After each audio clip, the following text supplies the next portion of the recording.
সেটাকে সামনে রেখে এবং আরো যারা এটা সম্ভব করেছে, যে তরুণ সমাজ, তাদের প্রতি আমি আবার সমস্ত প্রশংসা এবং কৃতজ্ঞতা জানাচ্ছি তাদেরকে। তারা আমার পাশে আছে। এরা এই দেশকে রক্ষা করেছে, এই দেশকে নতুনভাবে পুনর্জন্ম দিয়েছে এবং এই পুনর্জন্মে যে বাংলাদেশ পেলাম, সে বাংলাদেশ যেন অত্যন্ত দ্রুত গতিতে এগিয়ে চলতে পারে, সেটাই হলো আমাদের শপথ। সেটা আমরা রক্ষা করতে চাই, এগিয়ে যেতে চাই।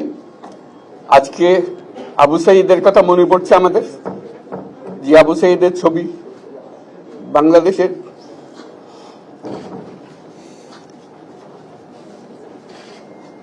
প্রতিটি মানুষের মনে গেঁথে আছে, এটা কেউ বলতে পারবে না।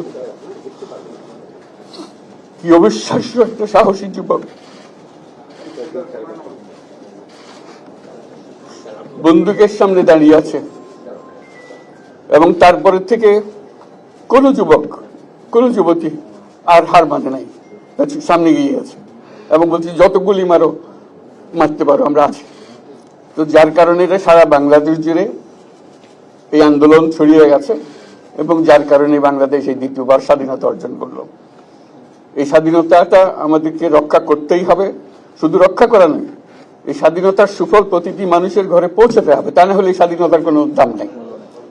এই স্বাধীনতাটাকে পৌঁছানো হলে আমাদের শপথ, আমাদের যে প্রতিজ্ঞা, যে আমাদেরকে এটা করতে হবে, ঘরে ঘরে পৌঁছাতে হবে। মানুষ যেন জানে যে বাংলাদেশ স্বাধীন হওয়ার অর্থ হলো তার নিজের ভবিষ্যতের পরিবর্তন। এটা যেন প্রত্যেকে বুঝে নেয় এবং আজকের তরুণ সমাজকে বোঝানো যে এই দেশ এটা তোমাদের হাতে, তোমরা এটাকে তোমাদের মনের মতো করে গড়ে তুলবে। তোমরা যেভাবে স্বাধীন করতে পেরেছো, তোমরা এটাকে তোমাদের মনের মতো করে গড়তেও পারবে এবং তোমাদের দেখে সারা দুনিয়া শিখবে কিভাবে একটা দেশ, একটা তরুণ সমাজ গ্রহণ করতে পারে এবং তাকে পাল্টে ফেলতে পারে। তাদেরকে আমি বারে বারে এমনি উপদেশ দিই যে পুরনোদের বাদ দাও, তাদের এই পুরনো চিন্তা দিয়ে এটার মুক্তি আমাদের হবে না। করি সারা দুনিয়ার মধ্যে এটা হবে না। এটা শুধু বাংলাদেশের কথা না, সারা দুনিয়াকে জুড়ে কথা বলছি।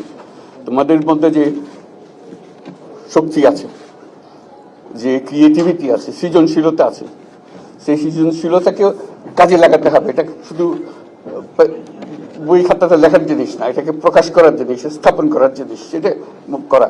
এটা আমরা এই আজকে আমাদের পুরো কাজটা হলো, দায়িত্বটা হলো, তারা যেটা অর্জন করে নিয়ে এসছে এখন তাদেরকে দিয়ে এটাকে করিয়ে দেওয়া, আমাদের সমস্ত কাঠামোগুলো পরিষ্কার করে দেওয়া। সরকার বলে একটা জিনিস আছে, কিন্তু মানুষের কোনো আস্থা নেই।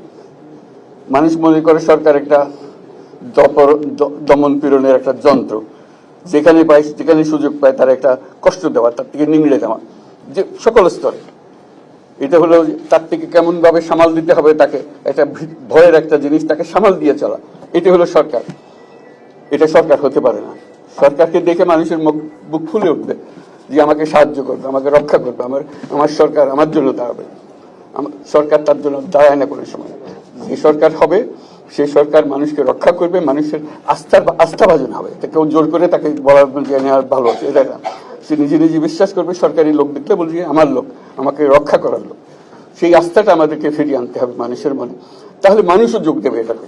মানুষ এখন পিছিয়ে থাকে যে কিসের মধ্যে আমাদেরকে ঢুকিয়ে দিচ্ছে। আমরা যেন জানতে পারি যে এইটা আমরা সবাই মিলে আমরা অগ্রসর হতে পারি। একটা বড়, সারা বাংলাদেশ একটা বড় পরিবার। এই পরিবার আমরা একসঙ্গে চলতে চাই এবং আমাদের মধ্যে দ্বিধা দ্বন্দ্ব যা কিছু সরিয়ে ফেলতে চাই। যারা বিপথে গেছে তাদেরকে পথে আনতে চাই, যাতে করে একসঙ্গে আমরা কাজ করতে পারি। এর মধ্যে আমরা শুনলাম, আসার পথে শুনে আসছি যে এখানে আইন শৃঙ্খলার ব্যাঘাত হচ্ছে, মানুষকে আক্রমণ করছে, ঘরবাড়ি জ্বালিয়ে দিচ্ছে, সম্পদ জ্বালিয়ে নষ্ট করছে, চুরি করছে, দিয়ে যাচ্ছে, অফিস আদালতে আক্রমণ করছে, সংখ্যালঘুদের উপর আক্রমণ করছে, হিন্দু, বৌদ্ধ, খ্রিস্টান, আহমদিয়া সবার উপর আক্রমণ করছে। এগুলো হলো ষড়যন্ত্রের অংশ। এগুলো আমাদের বিষয় না। আমাদের কাজ হলো এটাকে রক্ষা করা, সবাইকে রক্ষা করা। প্রতিটি মানুষকে, প্রতিটি মানুষ আমাদের ভাই, আমাদের বোন, তাদেরকে রক্ষা করা এবং আমাদের একটা শৃঙ্খলা ফিরিয়ে আসা। বিশৃঙ্খলা, সহিংসতা, এগুলো হলো অগ্রগতির বড় শত্রু। আমাদের যে যাত্রা শুরু হলো সেই যাত্রার শত্রু। কাজে এই শত্রুকে যাতে রোধ করা যায়, তাদেরকে বুঝিয়ে শুনিয়ে হোক, তাদেরকে আইন শৃঙ্খলার হাতে দিয়ে হোক, এটা বোঝাতে হবে। তাকে মেরে পেটে এটা ঠিক না, আইন শৃঙ্খলা নিজের হাতে ঠিক না। তাকে আমাদের আইন শৃঙ্খলা বাহিনী এমন হতে হবে, তাদের হাতে সুপর্দ করলে আমরা নিশ্চিন্ত থাকবে তার একটা বিহিত হবে। এমনগুলো আমরা হাতে দিয়ে দিলাম, 2 টাকা নিয়ে আবার ছেড়ে দিল, এটা যেন আবার না হয়। তা আমাদের সেই আস্থাটা আমাদেরকে আনতে হবে। কাজে আইন শৃঙ্খলাটা এখন আমাদের প্রথম কাজ।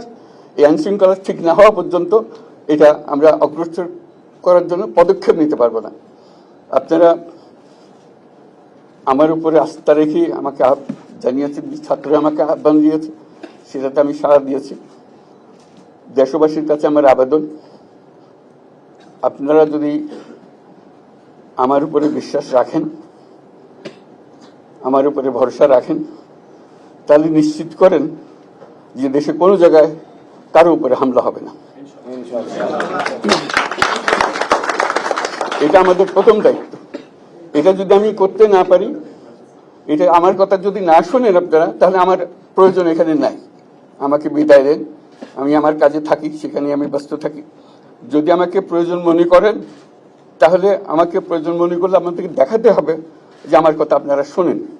আমার কথা না শুনলে আমার কোনো প্রয়োজন নাই। আমার প্রথম কথা হলো, আপনারা বিশৃঙ্খলা থেকে দেশকে রক্ষা করেন, আপনারা সহিংসতা থেকে দেশকে রক্ষা করেন, যাতে আমরা যা আমাদের ছাত্ররা আমাদেরকে পথ দেখায়, সেই পথে আমরা এগিয়ে যেতে পারি।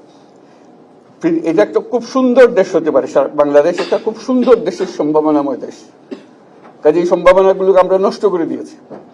এখন আবার সেই বীজতলা আবার তৈরি করতে হবে, আবার আমাদেরকে জেগে উঠতে হবে। তারাই এই বীজতলা তৈরি করবে, তাদের হাত দিয়েই হবে, এবং তাদের দিকে আমরা তাকাবো, এবং আমরা তাদের নির্দেশ মতে আমরা অগ্রসর হব। এখানে সরকারি কর্মকর্তা কর্মচারী যারা আছেন, সেনাবাহিনী, বিমান বাহিনী, নৌবাহিনী প্রধানরা যারা আছেন, তাদের প্রতি অনুরোধ, আমরা একটা পরিবার, এইটার মধ্যে যেন আমাদের গোলযোগ না হয়, আমরা একযোগে একসাথে চলতে পারি, এবং আমরা তড়িৎ গতিতে একটা সুন্দর বাংলাদেশ গড়ার পথে এগিয়ে যেতে পারি। সেটাই আমার কামনা। আপনাদের সবার কাছে আবেদন, আমাদেরকে সেই সুযোগ দেন, আমরা সেই পথে আমরা যেন অগ্রসর হয়ে নিজের প্রশান্তি পাই। পৃথিবীর সবাই আগ্রহ করে তাকিয়ে আছে আমাদের দিকে। এখানে যখন ছাত্ররা রাস্তায় নেমেছে, পৃথিবীর সব জায়গা থেকে অভিনন্দন এসছে, যে তারা অবাক হয়ে গেছে। আমাদের তো গা শিউরে উঠেছে, প্রতিদিন যা হয়েছে অবিশ্বাস্য কাণ্ড। তাদেরও এটা স্পর্শ করেছে, তাদের তরুণরাও জেগে উঠছে আমাদের ছেলে মেয়েদের এই অভিজ্ঞতা থেকে, তাদের এই সংবাদ থেকে তারাও চোখ জেগে উঠেছে আমরা কি করতে পারি। কাজে আমাদের কাজ হবে এগুলো সম্পূর্ণ করা। আমরা আজকের থেকে শুরু করলাম, সেটা আশা করি আমরা দ্রুত গতিতে এগিয়ে যেতে পারবো। সবাইকে ধন্যবাদ। আজকে কোশ্চেন আমি নিলাম না, থ্যাংক ইউ। আজকে হবে কথা